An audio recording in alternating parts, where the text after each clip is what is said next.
Hello everyone, and welcome to another one of our videos.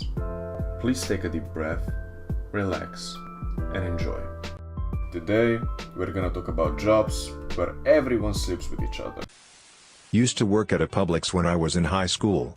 The night shift folks were all effing each other. This one girl was probably in her mid-20s and she came on to me in the back room. She gave me a BJ for maybe 10 seconds before telling me we could finish later. Saw her a week later and she was wearing a ring, as she had just been proposed to. She tried again with me, but it was a hard pass at that point. Also worked in a popular chain restaurant in college. The manager left his pregnant wife to date one of the servers. Another server got caught in the walk-in and one of the line cooks. Professional athletes. The Olympics is full of young people who have dedicated their entire lives to a certain sport. They have sacrificed so much to reach the pinnacle of that sport. All of a sudden they are in a place without much supervision and surrounded by physically fit people who are just as repressed as they are. Of course it's going to 24/7 orgies the whole way through. There are trainers and coaches and staff in the Olympic Village as well, so there's still plenty of supervision. But once an athlete is finished with their events, they're suddenly free of most of their obligations with regards to training and fitness. It's like turning in the final essay for your college degree. It's a massive burden lifted from your shoulders and now you want to go have some fun. Actors, actresses in the music industry. My ex is a theater actress. She effed around with so many dudes while being with me that I can't even count. She still calls me at least twice a year to F her, which I always decline. Tried to get with most of my guy friends and even tried to make a move on a 17-year-old boy, which is messed up. My cousin is a famous singer and he quit because he hated the ungodly amount of inbreeding of the music industry, theater and the drama. I never went into music full-time, because I have to vomit if I see some schmuck preach about being a good human while I know for a fact that they pee on teenage girls while their family waits for them at home. If you go in full-time, you'll have to put up with more and more of these kind of butt wipes. I was a corrections officer for a while. There was a lot of scrogging going on at that prison. I worked as a corrections officer for a few years when I was younger. One major thing about working in a prison is that it's very important not to become too familiar with inmates. Sometimes that's easier said than done because, surprise, inmates are people too, guys. Anyway, one of the lieutenants there was married to a female officer. Because of the conflict of interest, they had to work separate shifts.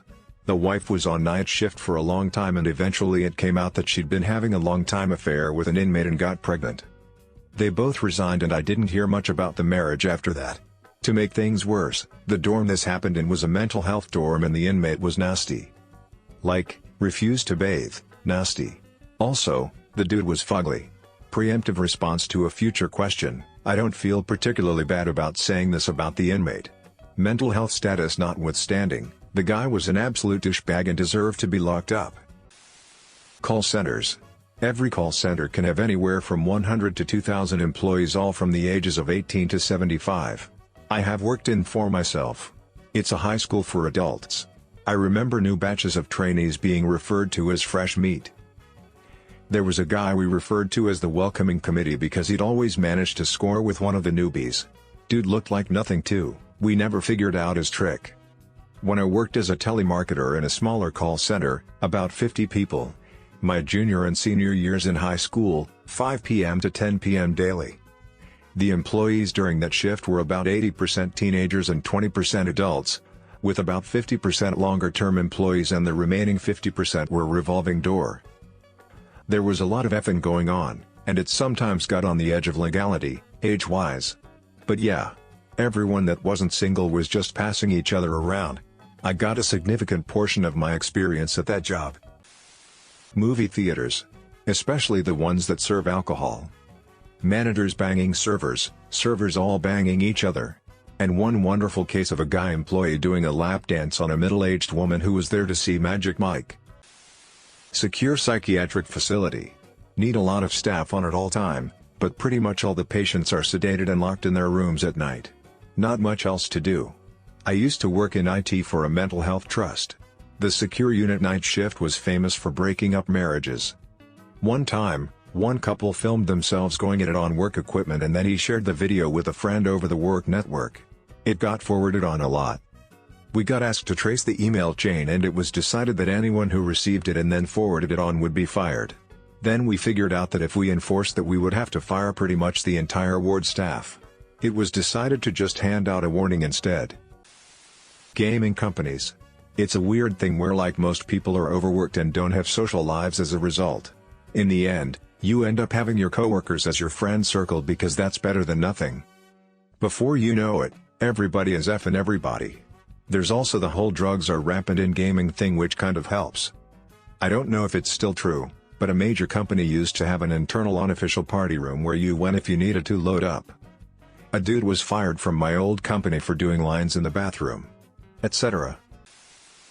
The US Capitol, Senate and congressional staffers work long hours, so they spend more time together and have less time to find a maid outside of the office. They are paid low wages, so their social lives are restricted to low-budget activities where they tend to see their co-workers. When I worked there as a 20-something, the hookups were crazy. Restaurants, long hours that extend into the evening, thereby ruining your social life. It's easier to just hook up with a fellow server. Where it happened with me, warehouse. Swing shift, so we didn't see our actual friends and families, plus we worked mandatory overtime almost every week. It doesn't take long before hookups happen. I was 19 and worked with MILFs who wanted to break in younger males. The employee handbook clearly said that co-workers dating was not allowed. It still happened. A couple of times it was in the warehouse. Retail. Mostly young employees in late high school, young high school grad, college students. Young and horny employees who don't want to be there. Got my first BJ in a Hobby Lobby stockroom. Call center. It gets quite late at night, but the phones have to be manned just in case. Boredom sets in. It doesn't take long to figure that your spouse is asleep. So is your coworker's spouse and you can get out quickly in the parking lot. Insurance companies.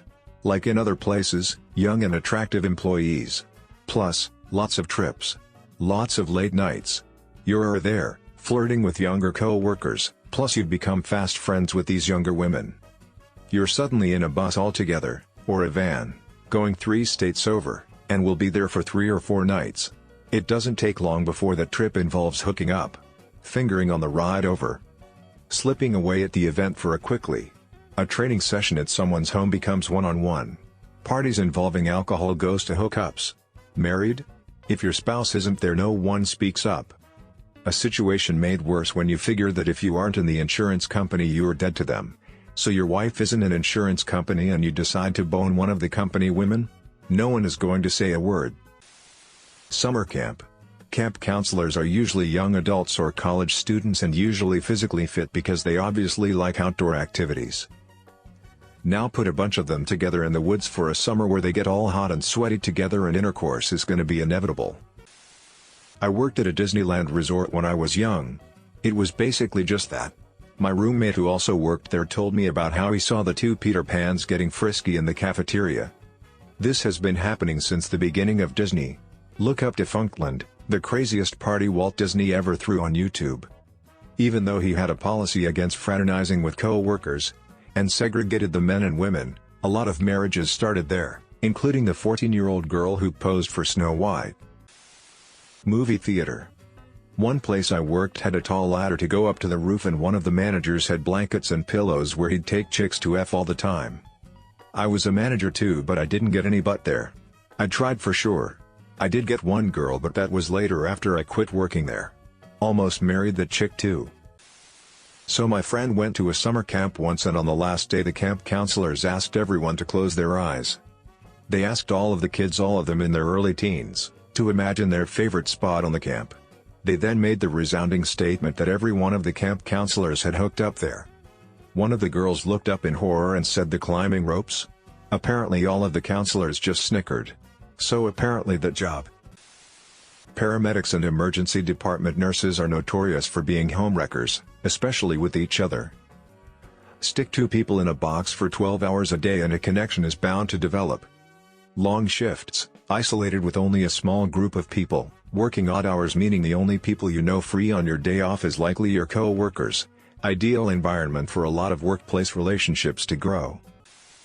I have a friend who worked on a ski resort in Western Canada.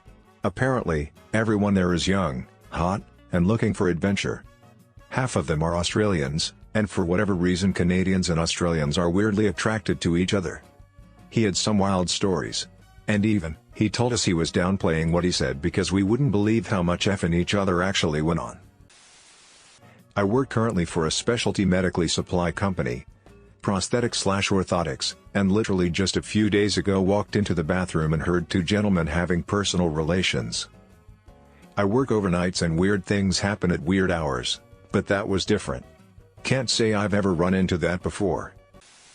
In her early 20s my wife was assistant manager of a restaurant that specializes in noodles, and was also in a town that had a strangely high number of gay people. Seriously, when we first met, we were walking through the grocery store and I got to meet almost half a dozen of my wife's exes, now friends, just randomly. My wife tells me everyone was hooking up during their shifts, after, before, during the holiday parties. Crazy. I work in fast food. There's about 45 employees. There's at least 4 couples. A good third of my coworkers like another coworker, but that coworker doesn't know. I'm one of the only people at work that people will come to, so I know who everyone likes. I've already messed up and accidentally told people if someone likes them.